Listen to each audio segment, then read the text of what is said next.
आत्माओं, बड़ा सौभाग्य,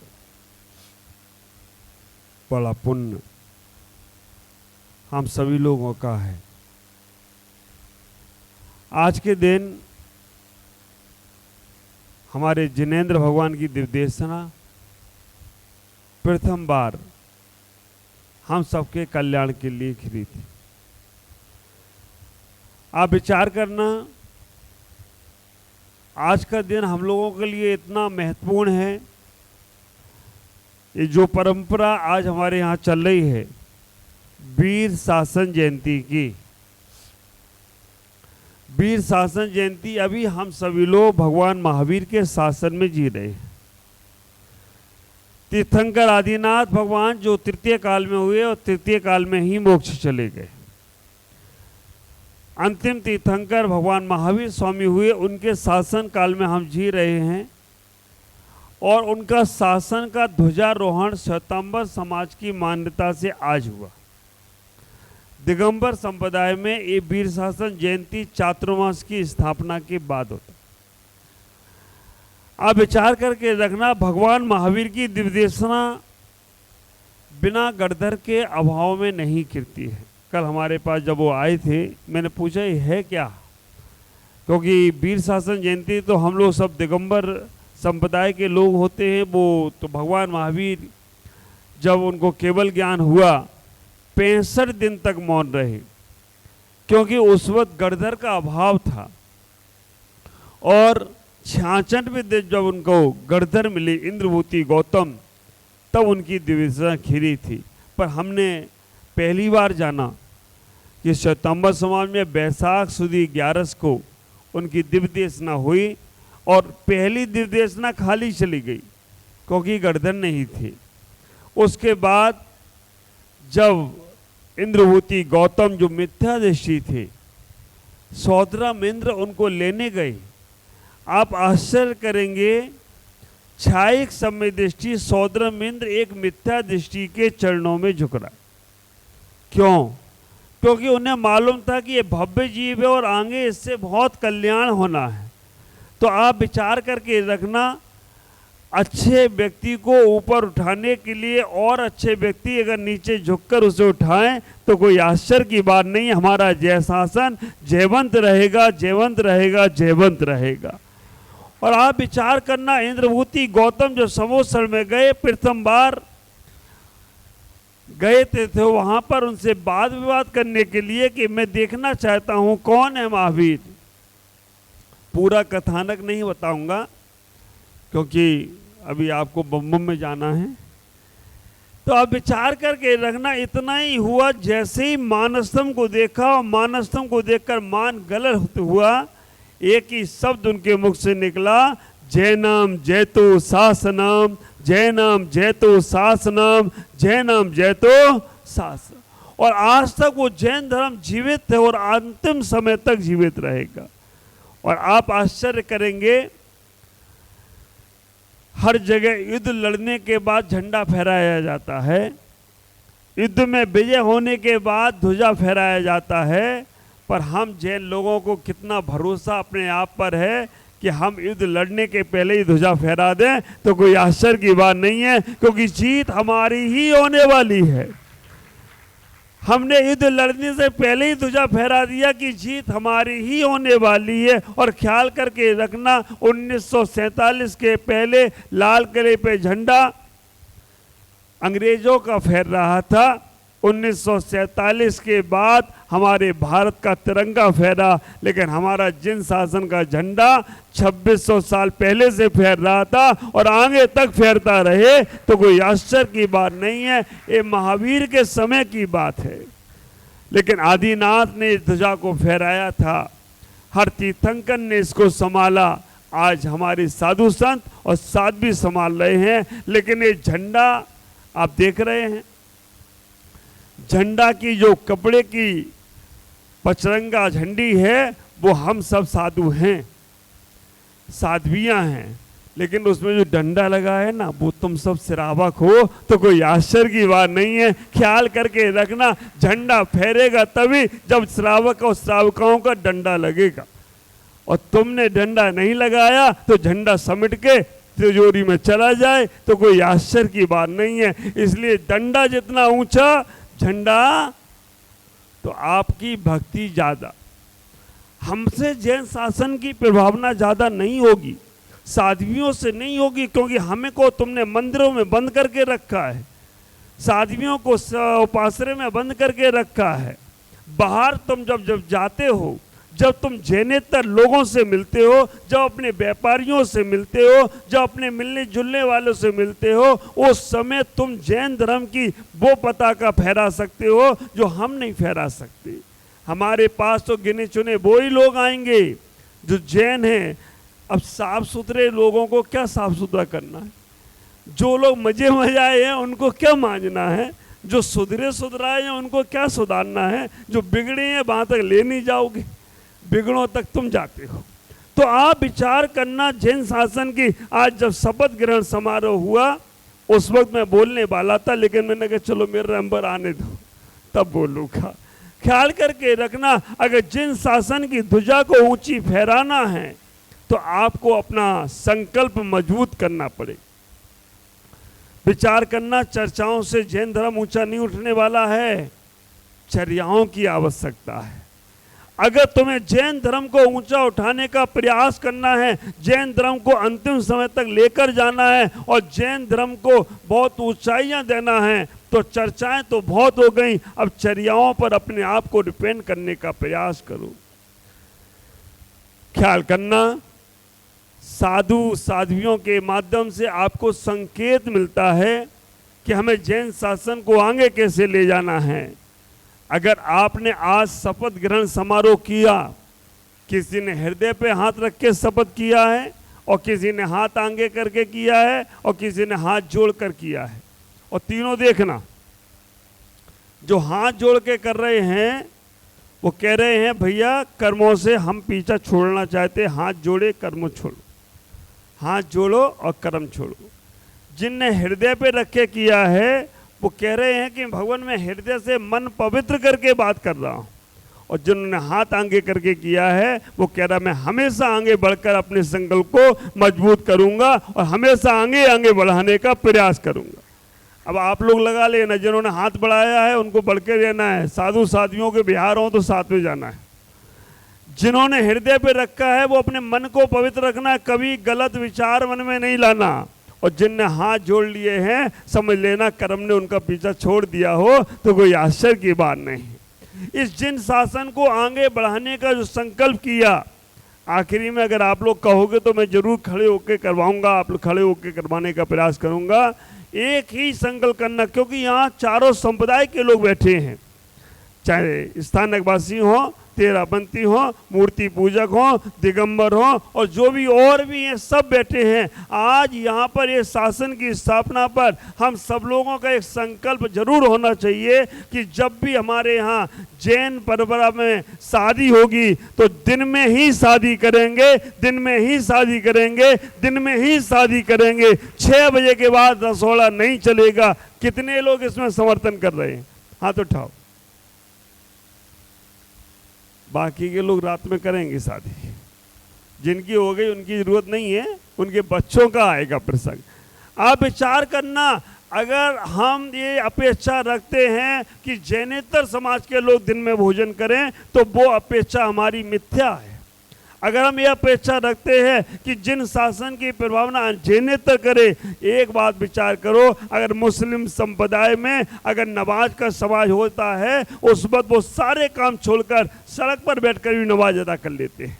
सिख संप्रदाय के अंदर अगर गुरुवाणी निकल जाए, बड़े बड़े लोग भी सड़कों पे झाड़ू लगाकर निकल जाते हैं।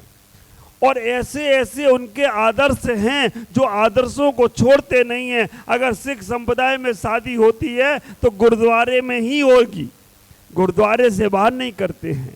उन्होंने अपने शासन को जीवित रखा है, पर हम लोगों ने अपने शासन को चर्चाओं में तो बहुत अच्छा जीवित रखा है। चर्चा तो हमारे पास बहुत अच्छी है, लेकिन चर्या के नाम पर हम लोग बिल्कुल धोते होते जा रहे हैं। ख्याल करो, हमारा आचार, हमारा विचार इतना आदर्श में था। अगर कहीं जैन व्यक्ति ने कोई भी गवाही दे दी तो गवर्नमेंट को भी कहना पड़ता था जैन ने बोल दिया है, अब इस पे कोई और की सुनवाई होने वाली। इतना आदर्श हमारा था। जैन व्यक्ति ने अगर कोई बात पंचायत में बोल दी, पहले जब आप कभी ट्रेन में या बस में सफर करते थे तो लोग कहते थे आइए जैन साहब पहले आप सीट पे बैठिए, इतनी इज्जत थी हमारी। और आज क्या है, अगर गाड़ी में तुम बैठे हो, ट्रेन में और बैठे हो, कोई भी आता उठे धनिया उठ मेरे को बैठना है, कहाँ गया।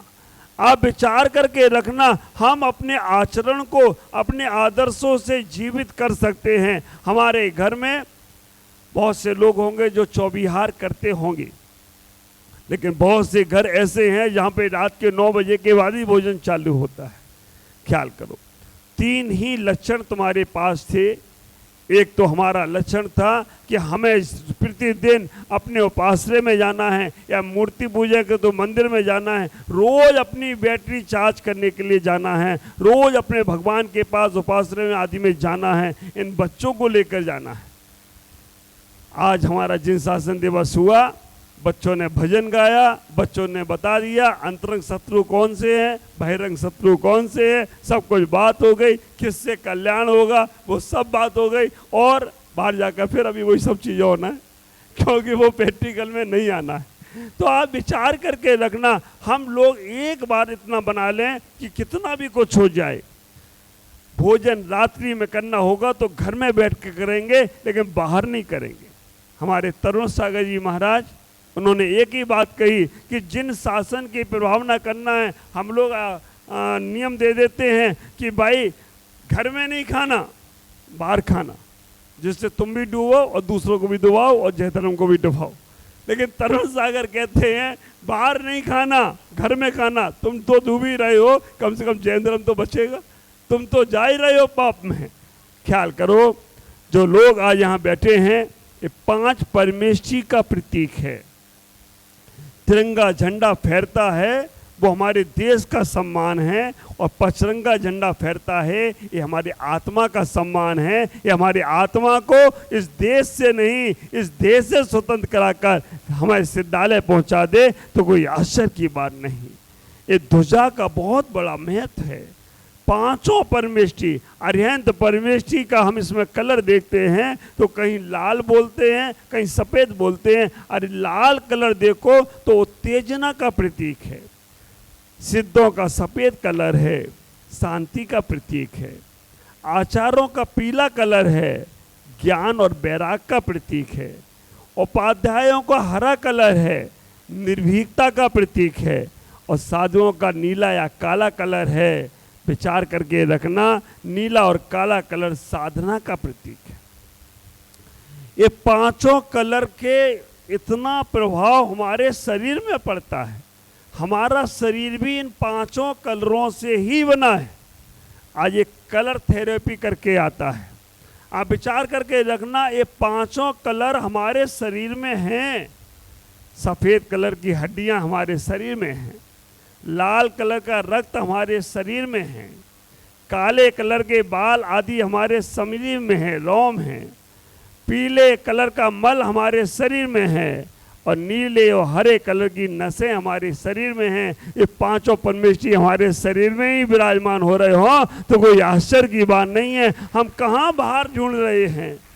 ख्याल करके रखना, 5 परमेष्ठी हमारे ही शरीर में, और ये जो परमेष्ठी बनते हैं ये कोई बाहर से नहीं आते, हमारे ही शरीर के अंदर से वो भावनाएं प्रकट होती हैं, तो वो पंच तत्व में हमारे मिलने का प्रयास करती हैं। मैं आपसे इतना ही कहूँगा, मैंने ये बात हमारे पास जो बच्चे लोग आए थे अरहम ग्रुप के, उनसे भी कहा था, पर समय कम होने के कारण से शायद वो क्रियान्रूप नहीं हो सका, या हुआ होगा तो मुझे मालूम नहीं।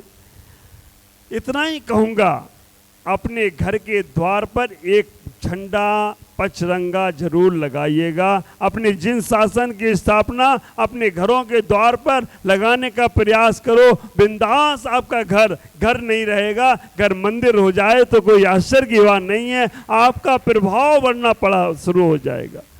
दूसरे नंबर पर भगवान महावीर का एक कोई भी आदर्श वचन अपने घर पर लिखाओ, जिससे जो लोग वहां से निकलें। यहाँ तेलुगु चलता है, तेलुगु में लिखवाओ, इंग्लिश में लिखवाओ, हिंदी में लिखवाओ। सरकार ने तीनों लैंग्वेज कर दिए हैं। आप विचार करके रखना, अंतर्राष्ट्रीय लैंग्वेज इंग्लिश, राष्ट्रीय लैंग्वेज हिंदी और जो लोकल लैंग्वेज, वो तीनों लैंग्वेज एक कोटेशन, कोई भी कोटेशन आप देखेंगे, आप जिन शासन को कितना आगे से आगे बढ़ाने का प्रयास कर रहे हैं। मैं आपसे इतना ही कहूँगा, मुझे तो याद नहीं था, लेकिन हमारी साथी बहनों ने कहा कि हम कलकत्ता भी मिले थे, क्षमावाणी के बहुत बड़ा स्टेडियम में, इंदिरा स्टेडियम था, वहाँ कार्यक्रम था, फिर दोबारा मिलना हो गया। मैंने तो बोला था कार्यकर्ताओं को कि एक बार साथियों जो को बोलेंगे, आकर बैठेंगे, मिलेंगे। अब कल हमको जाना है, अब कोई बात नहीं, जितना देर मिले अच्छी बात है।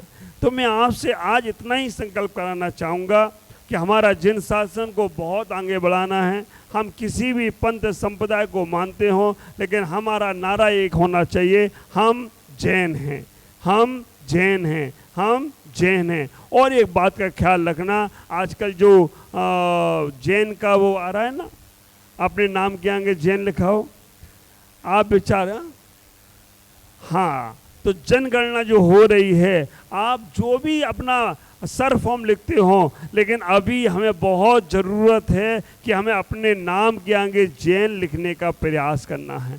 अगर आपने अपने नाम केवल जैन, अब बहुत से लोगों से मैंने पूछा तो बोला महाराज जैन लिखने से सुविधाएं मिलना बंद हो जाती, शेड्यूल कास्ट लिखने से सुविधाएं मिलती।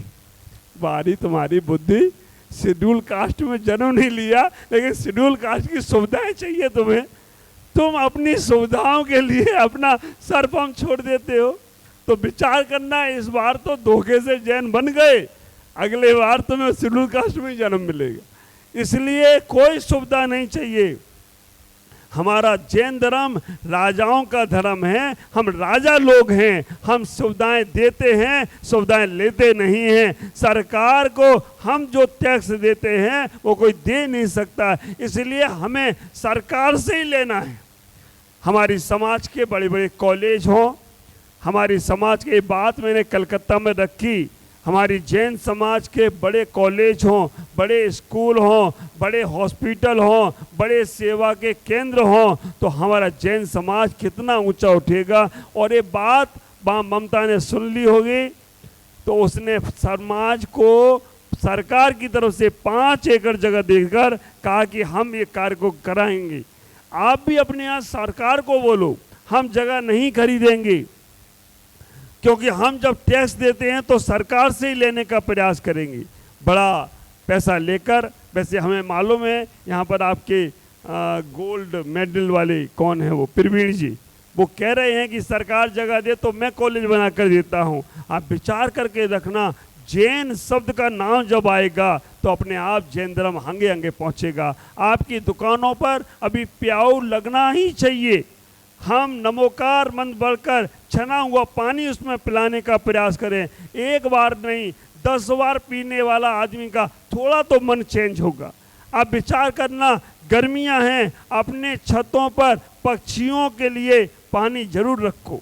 आप विचार करके रखना, अभी तो गाय घोड़े दिखते नहीं हैं, लेकिन जहाँ भी कोई जानवर मिले उनको आप पानी पिलाने, क्योंकि गर्मियों में जब सूख जाता है तो बहुत तकलीफ होती है। हमें जितने सेवा के कार्य हम कर सकें उतना जैन शासन आगे बढ़ेगा। हमारी बहनें यहाँ पर जब कह रही थी कि हमने भी जिन शासन में इतने सारे लोग आज पहली बार देखे, तो हमने भी आज पहली बार ही देखे, 19 तारीख को देखे तो उसके बाद आज ही देखे। मुझे लग रहा है ये जैन पैदा कहाँ से हो गए। जब भी कोई साधु साध्वियाँ आए, हमें उनका लाभ लेना चाहिए, हमें उनकी सेवा में लगना चाहिए। उनकी सेवा से ही हमारी जीवन के परमात्मा की मेवा मिलेगी। ये ध्वजा हमेशा फहरता रहे। आज इतना ही कहकर मैं अपनी वाणी को विराम दूंगा, और मैं आप सबसे इतना ही कहूँगा, एक बार अपने स्थान पर खड़े होंगे, हाथ जोड़ेंगे, बोलेंगे हे भगवान, हम आज यह संकल्प करना चाहते हैं, जिन शासन को हम बहुत आगे बढ़ाएंगे।